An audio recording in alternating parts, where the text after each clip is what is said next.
Alright, hello YouTubers. I want to show you something real good. This is Powell leaves we got out here. I'm going to shoot a temperature in here right now before they cool off.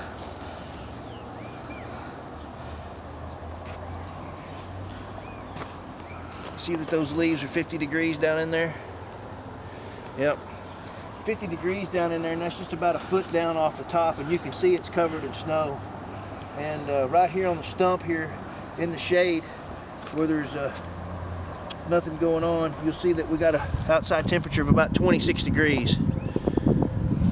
So when we realized we had this much heat, we thought, well, how can we capture this heat and put it into our greenhouse? So come on with me.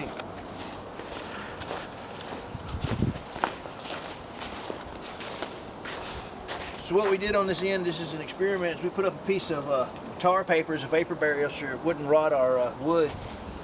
And we put this bin up, I guess it's about 4 foot tall, and we packed it with leaves that was given to us by our neighbors. Let's look at the inside.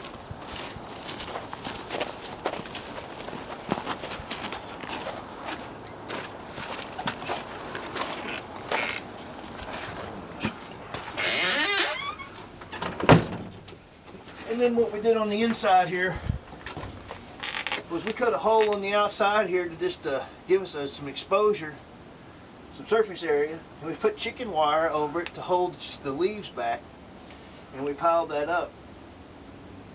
And to our pleasant surprise, we are getting heat off of it. Now, from what I gather, this should work for about 4 months. And to give you an idea,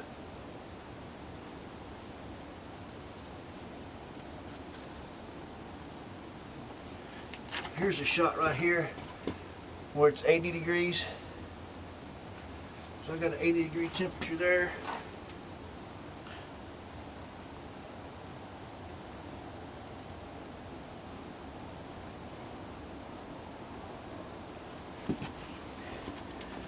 .93 degrees right there.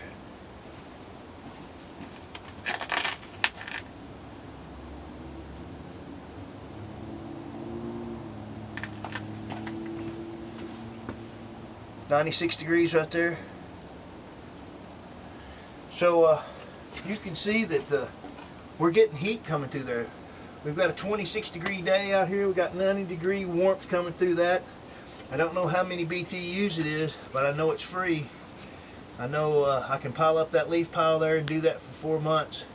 And I know when I'm done, I'm going to have a little compost out there that I can rake out and start over next year. I also learned that you can get more BTUs out of leaves by decomposing them and storing and getting that heat than you can by burning them. I thought that was interesting. You know, it's really a transfer state of matter when we burn something, releasing some of its gases and all that sort of thing. Well, really, these leaves are in a transfer state too. They're decomposing, and if you get out there and you start looking through them, they even look like they're burnt on the ends. It's interesting in that it's a good, long, slow burning fuel source, right? So wouldn't it make sense to, on our north wall here that we've got insulated, makes sense to me that the north wall would be completely covered with a wall of leaves just like the outside is here, and it would serve a great purpose in that it would be insulation value. So if I had it to do over again, this layer here would be a thin layer, and maybe even plastic or just chicken mesh or just chicken wire with plastic with chicken wire on it, and letting that heat come through and poking holes in that in places and letting that heat come through. It'd be great insulation for the north wall. It would increase your R value several times over, and then heat the greenhouse for 4 months with free heat coming in here. And as a little side note, it produces CO2, and a lot of people burn propane to get CO2, to get their plants CO2. And so it's just a byproduct of the leaves decomposing.